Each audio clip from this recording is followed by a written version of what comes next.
Good afternoon, everyone. Pasensya na kayo, medyo Friday ngayon, pero nandito pa rin tayo para magbigay ng update sa inyo dito po kung ano pong nangyayari at kaganapan dito ngayon.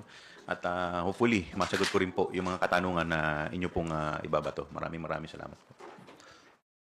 We also would like to acknowledge our Sergeant at Arms, General Naptaas, and our Director Ruben Manahan. Sino pong magtatanong ng unang question? Ian Cross from GMA7. Bago natin tanungin si Congressman Chua, General Taas, pwede ba nating malaman yung narrative? Anong oras ba dumating dito si VP Sara? Kailan niya intended umalis po? Maraming salamat, Ian. Napansin mo kanina ka pa nakatingin sa akin, so alam ko na ako yung unang-una mong tatanungin. So let me share with you what transpired. I'll give you the chronological timeline of the events that transpired from yesterday until noon today. As regards the visit in the House of Representatives of Vice President Sara Duterte. Let's start with, I'll just give you a very brief rundown by time. At about 2 p.m. yesterday, the arrival of the advance party of the OBP inside the complex of the House of Representatives. And about 2 hours after that, just before 4 p.m., the security team of the Vice President coordinated with our Legislative Security Bureau. And we basically briefed them about our House rules and the security protocols and guidelines. At about 4 o'clock, we received an advice from the security that the Vice President is on her way. However, it was not until 19:45, or about 2 hours after, that the Vice President actually arrived. And she was brought directly to the visitor center of the House of Representatives, situated at near the South Gate. There, we also brought Yusek Sulaika Lopez for them to meet. And they were there until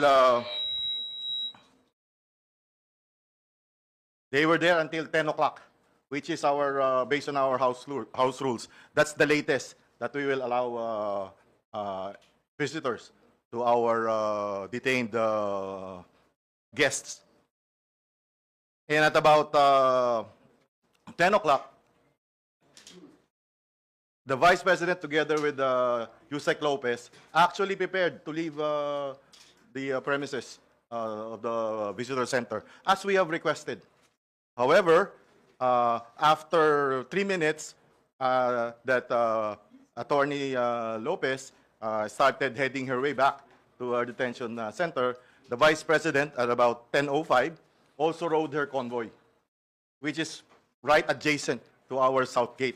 And we were all assuming that she will start turning right, exiting the House of Representatives. However, her convoy went straight ahead, heading towards the Southwest Annex, South Wing Annex, sorry. And we talked over the phone with the security, and we were informed that the VP will just change using the room of the Honorable Pulong Duterte. And so we waited. But waited until 1 hour. At about 11 p.m., I started to proceed to the office of the Honorable Duterte to find out what's going on, what's causing the delay.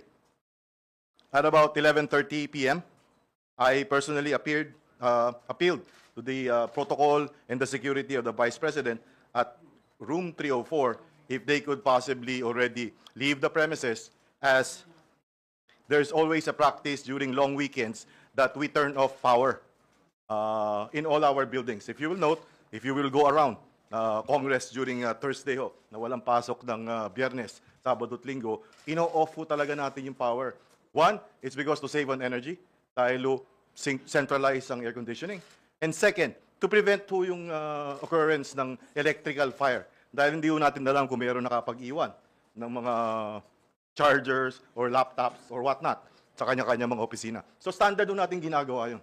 And normally nga po, it's at 10:30 na ginagawa natin na ino-off. In the case last night, in deference to the Vice President, inabot po tayo ng 12:30 bago natin talagang in-off na.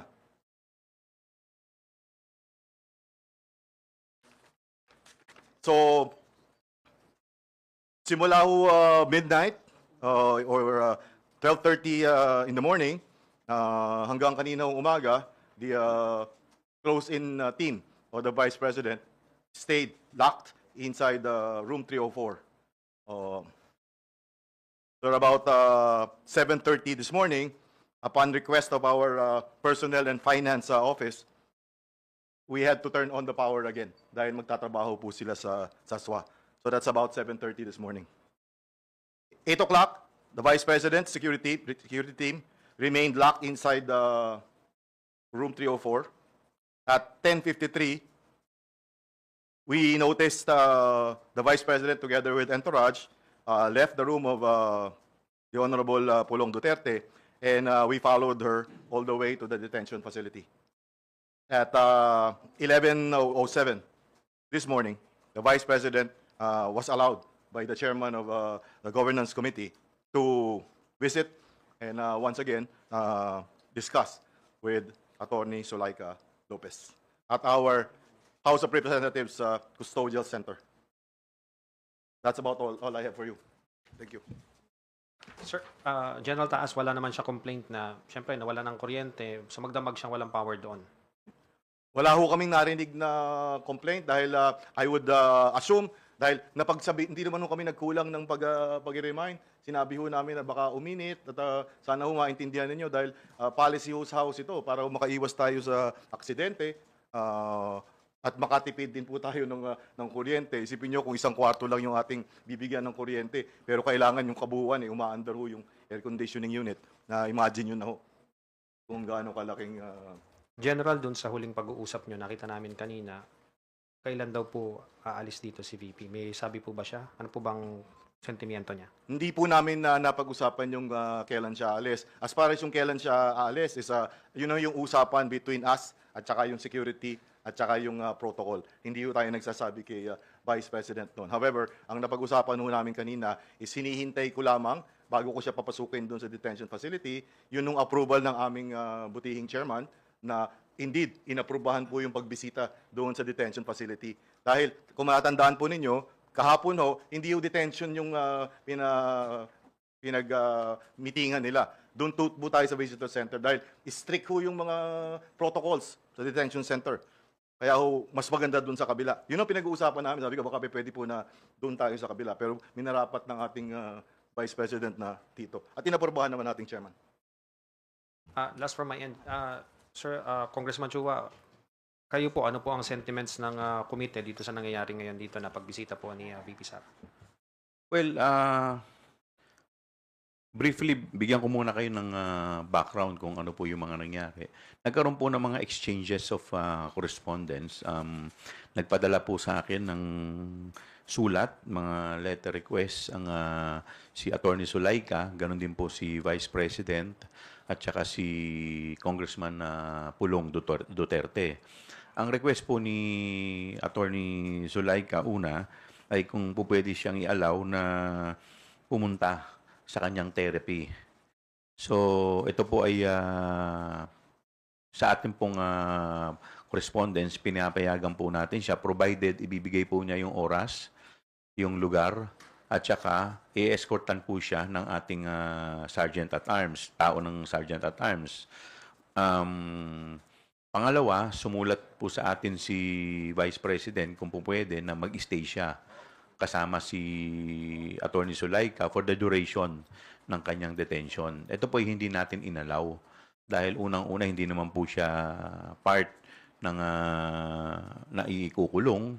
So, pero sumulat uli siya, humingi siya ng permiso kung po pwede na mabisita niya si Attorney Zulaika at yun naman po ay pinayagan naman po natin. Ang isa pa pong sulat na natanggap po natin kay Congressman Pulong Duterte, kung po pwede, instead na dun sa detention facility, ilipat dun sa kanyang office. Doon na lang i-house si Attorney Lopez.